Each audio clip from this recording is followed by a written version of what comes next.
Katika maisha ya mahusiano, unapoona mwenza wako anafanya vitu havifai, ni vizuri kufanya utafiti kujiridhisha au muulize mwenyewe mhusika akupe maelezo yanayojitosheleza. Huyu bibi anaitwa Jennifer.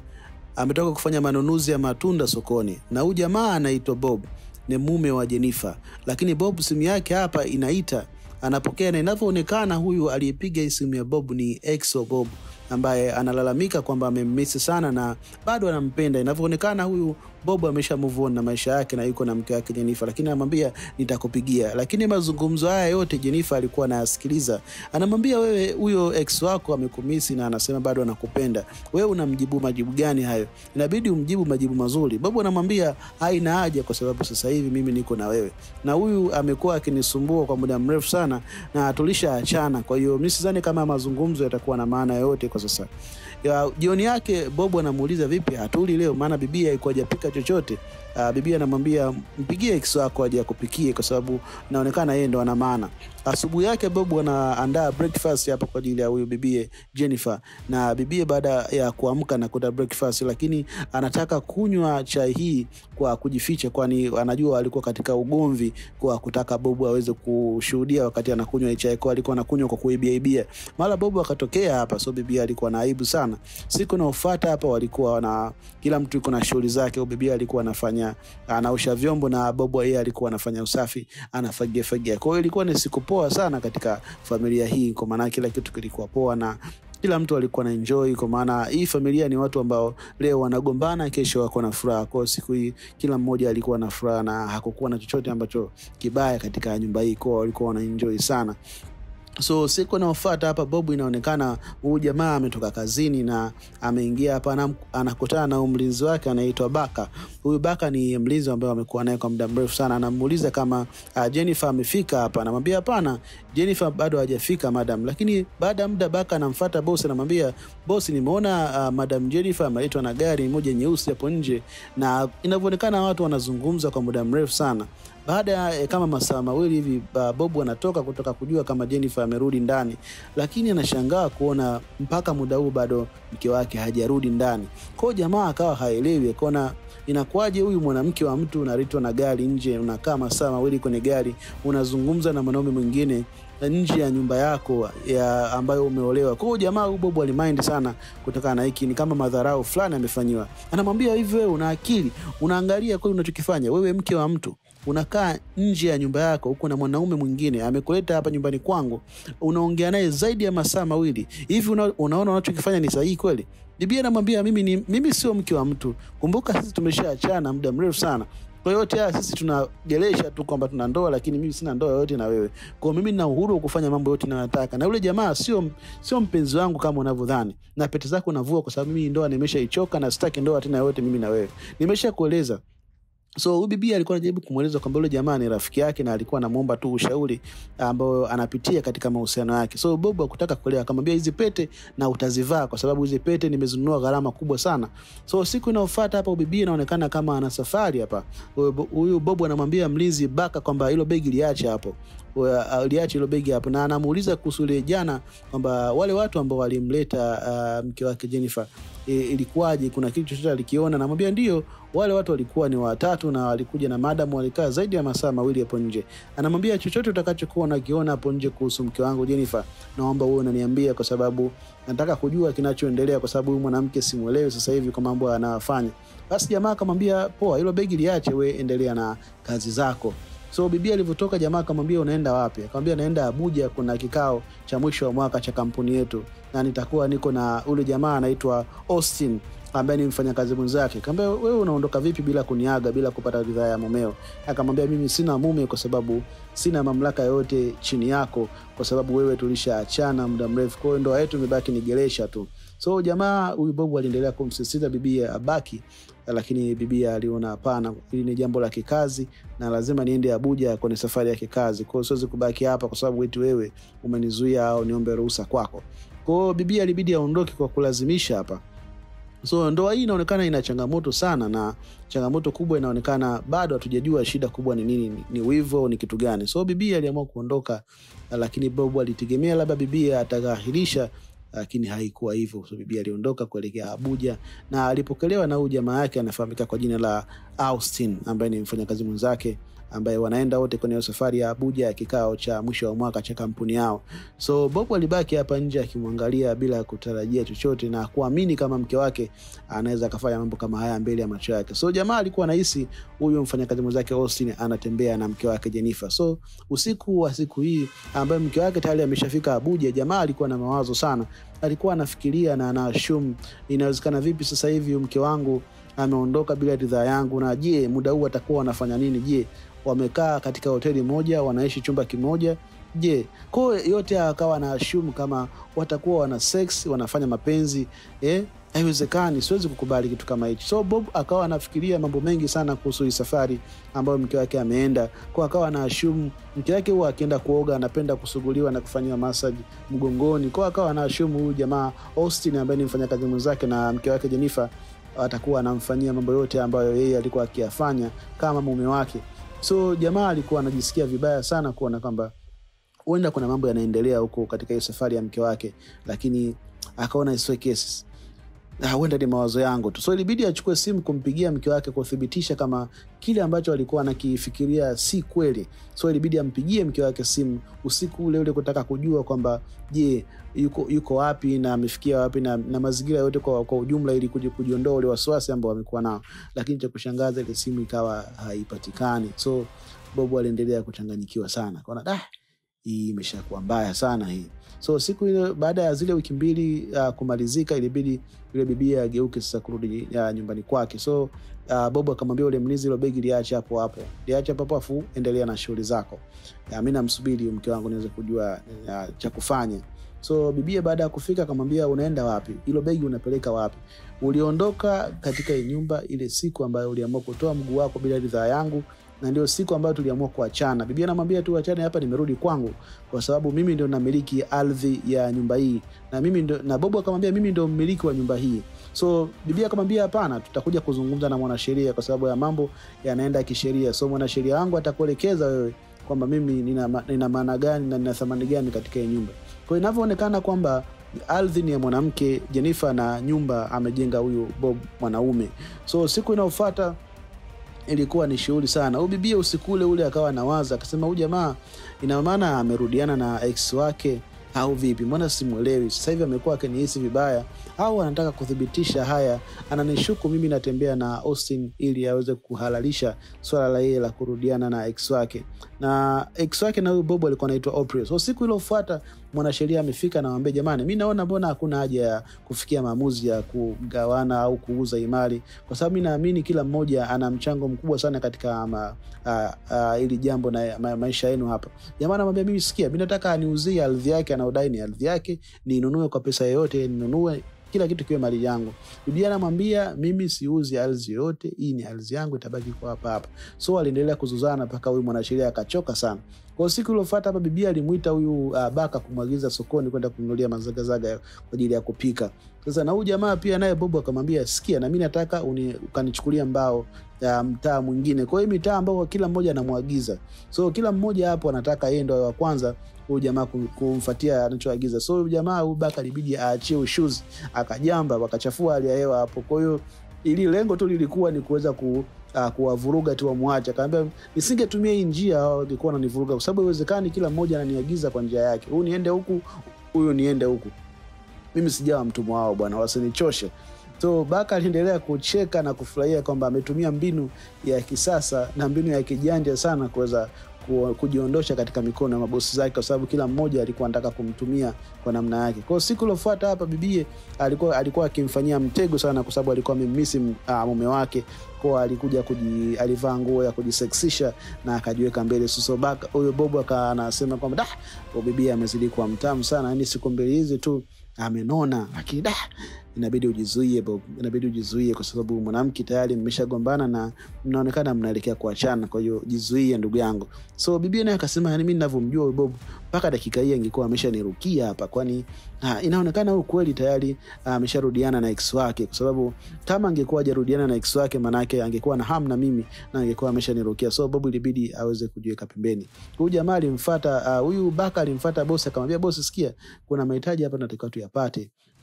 Kuna umeme tutakuwa tununue na kuna vitu kuifaa kwa ajili ya gari inabidi tufanye, lakini huyu Bob akamwambia inabidi umuone bosi wako madam, yeye ndo inabidi umpelekee malalamiko yake hayo. Lakini pia akamwambia Bob, basi bosi, umemkataza madam asinipatie mimi chakula kwa sababu yeye alikuwa ananipatia mimi chakula. Mimi nafikiri sio vizuri kwa sababu mimi natakiwa nile nishibe, nafanya kazi nzito sana hizi. Ilibidi huyu Baka akamfuata madam akamwambia madam, sikia, kuna mahitaji ninatakiwa yafanyike hapa nyumbani na nimeambiwa nije kwako. So madam naye akamwambia hapana, mimi sisikilizi matakwa yako, inabidi umfuate huyo bosi wako yeye mwenyewe, yeye ndio atakusaidia na yeye ndio atakusikiliza. So akamwambia hapana, bosi ameniambia nije kwako. Na kuhusu lile swala vipi la chakula, kwa sababu ulikuwa unanipatia chakula kila siku, akamwambia utaratibu umekufa kwa sababu kila kitu kimeshabadilika. Akamwambia nimekwambia nenda kaonane na bosi wako. Sasa huyu jamaa aliondoka nje huko analalamika, akasema watu ndio mimi wananichanganya. Yani nikimuelezea shida yangu huyu ananisukuma kwa huyu, nikimuelezea shida yangu huyu ananisukuma kwa huyu. Sasa nyinyi matatizo yenu nyinyi mnakuja mnaniletea mimi. Akawa analalamika sana huyu Baka hapa mlinzi nje. Kwa hiyo baada ya muda kidogo jamaa akamfuata akamwambia nimeenda kuongea na madam, akaniambia nije kuonana na wewe. Sasa sijui inakuaje hapo. Kwa jamaa kumjibu chochote akaingia zake ndani. Kwa hiyo mlinzi Baka akabaki anaulizana hapa inakuaje. So siku iliyofuata hapa madam anakutana na huyu jamaa anamwambia sasa sikia, inabidi tugawane mahitaji ya humu ndani, kulipa bill na kila kitu, kwa bili ya umeme, bili ya maji, kumlipa mlinzi na vyakula, kila kitu tugawane pasu kwa pasu. Kwa sababu ndio umetaka tuishi hivyo kama mbwai. Kwa hiyo kila mtu atalipa bili kama inavyotakiwa. Kwa mimi nitalipa 50% na 50% utalipa wewe. So baada ya muda hapo simu inapigwa. Anasema hey nani? Kumbe ni yule jamaa Austin amempigia simu bibi anamwambia niko nje hapa. Kwa inabidi uje tuonane. Akamwambia uko nje muda huu? Ndio, niko nje hapa na kusubiri wewe tu. Kuna jambo nataka tufanye. So jamaa akamwambia inabidi ubadilishe nguo ndio uende ukaonane na jamaa yako kwa sababu huwezi kutoka na nguo hizo ulizovaa. So jamaa akawa yani wameachana lakini anamuonea wivu. So jamaa akawa yuko nje huko anapiga misele na vizia, anajifanya kama ajali hivi kumbe anajali, na wachungulia kule wanaongea kwenye gari. Anaona wa jamaa hawa kwa nini wanafanya mbele ya macho yangu. So jamaa anamwambia ukubibie kwamba mimi mke wangu Clarion yani ananipeleka vibaya sana, ni mtata sana nyumbani. Wezi amini amekuja paka ananisababishia matatizo. Nimejaribu kumwambia tuende kwa baba yake nikamuone kwa ajili ya kumuoa, lakini kila kitu akiwezekani. So huyu jamaa Austin alikuwa anamlalamikia huyu Jennifer kuhusu huyu mahusiano yake na huyu Clarion. So huyu jamaa Bob ilibidi awafuate, akamwambia jamaa nimepigiwa simu na mamlaka za ulinzi hapa mtaani. Wanasema umeona kwenye CCTV camera kuna gari imekaa hapa zaidi ya lisaa zima na haiondoki. Kwa hiyo kiusalama haifai. Kwa inabidi hapa uondoe gari yako uondoke bwana. Kwa mimi nimepigiwa tu simu, nimekuja tu kuambia kwa sababu za kiusalama, kwa sababu mtaa unajua una ulinzi sana. Jamaa huyu Austin akamwambia hamna shida bro, na nimekuelewa samahani sana. Nilikuwa tuna jambo dogo naongea na Jennifer hapa. Anambia basi hamna shida. Wewe inabidi uondoe gari yako bwana. Wewe unakaa mitaa ya watu hii unaleta hali ya hatari. Kwa Bob alipoingia ndani akamwambia wewe unaonaje kukaa na mwanaume zaidi ya masaa mawili mnaongea hapo nje ya nyumba yangu?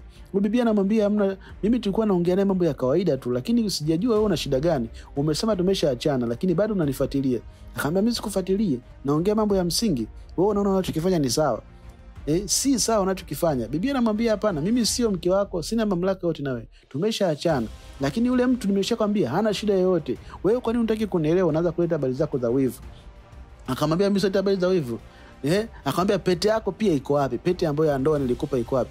Kama mimi sina ndoa yote na wewe. So tunakuja huku tuko na huyu Bob akiwa na bibi anaitwa April. Huyu April ndio yule ex wake ambaye alikuwa anaongea naye mwanzo kabisa. Sasa hapo walikutana, huyu April akawa anamueleza kwamba sasa hivi sina pa kukaa, mambo yangu kidogo yameyumba na kampuni ambayo nilikuwa nafanya nayo kazi wametaifisha mali zake. Kwa huyu Bob akamwambia basi utakuja ukae nyumbani kwangu kwa kipindi hiki chote ambacho wewe utakuwa unajisikilizia ili mpaka utakapopata makazi ya kukaa. So akamwambia okay.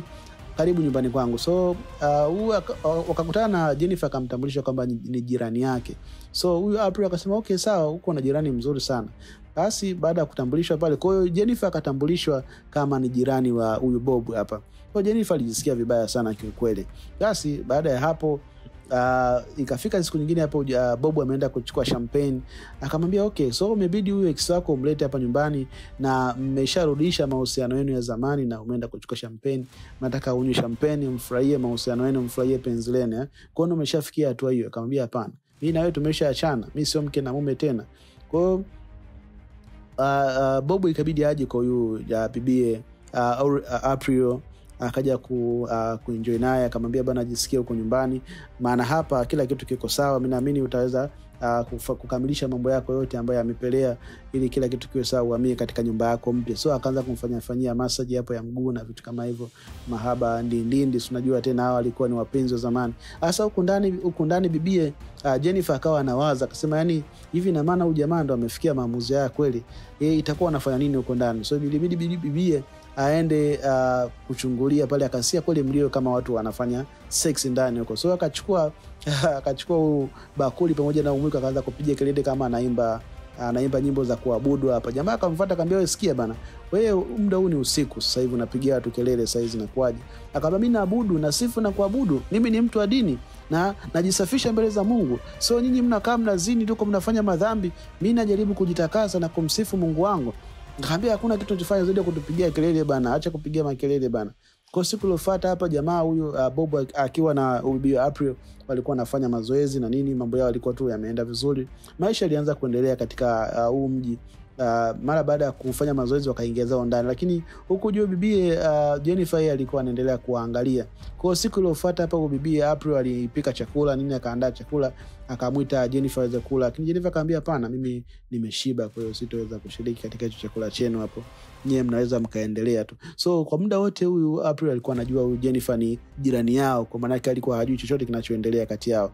So alipokuja Bob akamuuliza vipi, jirani yetu umemkaribisha? Akamwambia nimemwambia aje kula, lakini ameniambia kwamba yeye ameshashiba, kwa hiyo sisi tunaweza tukaendelea. So katika hayo mazungumzo April akamwambia Bob kwamba nimepata safari ya kusafiri kidogo, kwa hiyo nitatoka na nitarudi baada ya siku chache. Kwa hiyo nafikiri sitokuwepo kwa kipindi kifupi hapa kuanzia kesho. So Bob akamwambia hakuna shida, mimi nitakupeleka airport na nitakisha mpaka una siku narudi, tutawasiliana na nitakupokea. Kwa mpaka pale mambo yako atakapokuwa sawa. Kwa siku iliyofuata hapa jamaa huyu Baka anamfuata madam, anamwambia sikia, bosi ameshanipa nusu ya mshahara wangu, lakini nusu iliyobaki ameniambia nichukue kutoka kwako. Kwa hiyo madam anamwambia basi nikirudi nitakupatia hiyo pesa. Kwa hiyo usiku wa manane huyu bibie anapigiwa simu na Austin, yule rafiki yake, yule mfanyakazi mwenzake, anamwambia niko nje ya nyumba yenu hapa. Sasa bibie anashangaa, huko nje ya nyumba yetu usiku wa manane huu? Jamaa Austin anamwambia mke wangu Clarion tumegombana sana mpaka ananishikia mimi kisu. Clarion anataka kuniua mimi kwa kisu. Nyumba yangu mwenyewe naiona chungu. Nimekimbia nyumba yangu mimi mwenyewe kwa sababu ya yule mwanamke. Kwa hiyo jamaa Austin akawa anamlalamikia sana Jennifer juu ya mahusiano yake yeye na huyo girlfriend wake anaitwa Clarion, kwamba amekuwa ni mtu ambaye anamsumbua sana katika mahusiano. Kwa hiyo Jennifer akamwambia basi hamna shida, wewe njoo hapa kwangu tukae kwa kipindi hiki chote ambacho huna hapa kwenda. Basi huyu Bob amerudi kazini usiku, anakuta kuna gari pembeni hapa. Anamuuliza mlinzi wake, hii gari ni ya nani? Anamwambia ni gari ya yule jamaa ambaye huwa anakuja hapa na mkeo. Na huyu jamaa yuko wapi? Baka anamwambia huyu jamaa yuko ndani. Kwa hiyo Bob aliingia kwa hasira sana, akaenda kumwakia mke wake, akamwambia ina maana wewe mmeshindwa kuyamaliza huko nje? Huyu jamaa amekuwa akija na gari yake na kuweka hapo nje, mmeshindwa kumalizana, mmeamua paka umuingize ndani. Mimi siwezi kukubali jambo kama hili. Haiwezekani umlete mwanaume wako ndani ya nyumba yangu. Haiwezekani umlete mwanaume wako ndani ya nyumba yangu. Basi Bob alikuwa na hasira sana, alimfuata huyu jamaa, akamwambia jamaa, sikia kwamba umeamua kuvuka mipaka. Umevuka mipaka. Kumbuka uko ndani ya nyumba yangu. Kumbuka huyu ni mke wangu. Wewe unaona kama uko sehemu salama kweli? Ulisha kuona watu wanatoa habari kwamba watu wameuliwa? Unafikiri watu wanafanya vitu vya mzaa? Mambo unafanya ni mambo mazito sana. Unakuja kwa mke wa mtu bila uoga wote, unaingia kwa mke wa mtu, unajigalagaza, unaenjoy maisha. Unafikiri unachokifanya ni sawa hiki? Au si nilikuwa namsikiliza tu, akamwambia bro, sikia nikwambie, haiko hivyo ninavyofikiria. haiko hivyo unavyofikiria. Mimi nimekuja hapa kwa sababu nimetaitiwa nyumbani kwangu, nyumba yangu ni chungu. Nimekuja nimemwomba msaada Jennifer, na nilikuja mapema tu lakini sikukukuta. Jennifer akaja akamwambia vipi? Akamwambia hapana, mimi naomba tu niondoke hapa kwa sababu huyu jamaa yako inaonekana hanipendi mimi na anaweza kanifanyia kitu kibaya. Jennifer akamwambia hapana, uende kokote, wewe utakaa hapa. Jennifer akamfuata Bob akamwambia huyu ni mgeni wangu mimi huyu. Kwa nini unamtishia maisha? Huyu ni mgeni wangu, amekuja hapa kwa sababu yangu. Kwa nini unamsumbua mgeni wangu? Bob anamwambia hakuna mgeni kama huyu katika nyumba yangu. Siwezi kukubali kuwa na mgeni kama huyu katika nyumba yangu. Nataka umtoe huyu jamaa huko ndani. Lakini anakuambia huyu ni usiku wa leo tu, alale kwenye chumba cha wageni hicho na kesho asubuhi atakiwa aondoke. Basi baada ya muda huyu Jennifer akapigiwa simu na Austin kwamba kuna huyu Austin atakuwa akatoe gari lake kule. Jennifer anamwambia sikia, nenda kasogeze gari lako kule pembeni, ulirudishe katika sehemu nzuri afu na urudi hapa. Basi baada hapo kwa ikawa ni vita kubwa sana kati ya huyu Bob na Jennifer. Huyu Bob anataka amdhuru Austin, lakini Jennifer anamtetea yule Austin rafiki yake. Kwa hiyo ilikuwa ni vita kubwa sana. Jamaa anamwambia wewe unajifikia wewe ni nani katika hii nyumba? Unajiona ni nani katika nyumba, unafanya maamuzi ya ajabu tu hapa. Kwa siku nyingine tena hii Jennifer na huyu Austin wamerudi kutoka kazini. Kumbuka watu wanafanya kazi ofisi moja na kampuni moja. Kwa hiyo walikuwa wamerudi kutoka kazini hapa. Ni siku nyingine tena na kuingia ndani wanamkuta Bob yuko na Clario, yuko na huyu April. Sasa inavyoonekana huyu April na huyu Austin wanafahamiana. Kwa alimuita na huyu bibi akaamua kuondoka tu. Inaonekana hapa kuna story kubwa iko nyuma ya huu mchezo hapa. So ilibidi huyu Bob amfuate akamuuliza kuna kitu gani kinachoendelea hapa. Akamwambia unakumbuka nilikueleza kwamba nilivyoachana na wewe kuna mwanaume ambaye aliniahidi atanioa, lakini yule mwanaume aliamua kunikimbia na kwenda kumuoa mwanamke mwingine mwenye mali zaidi. Huyo mwanaume ndo huyo Austin muona hapa. Na huko Austin alikuwa akimueleza Jennifer kwamba yule mwanamke ambaye nilikwambia niliachana naye kabla ya kukutana na huyu mwanamke wangu sasa hivi ambaye ni Clarion, ni huyu ambaye ndo unamuona hapo April. Ni mwanamke ambaye aliniacha na kwenda kuolewa na mwanaume mwingine mwenye pesa. Ni maneno ambayo niliambiwa. Lakini Jennifer anamwambia inabidi ukutane naye na mzungumze.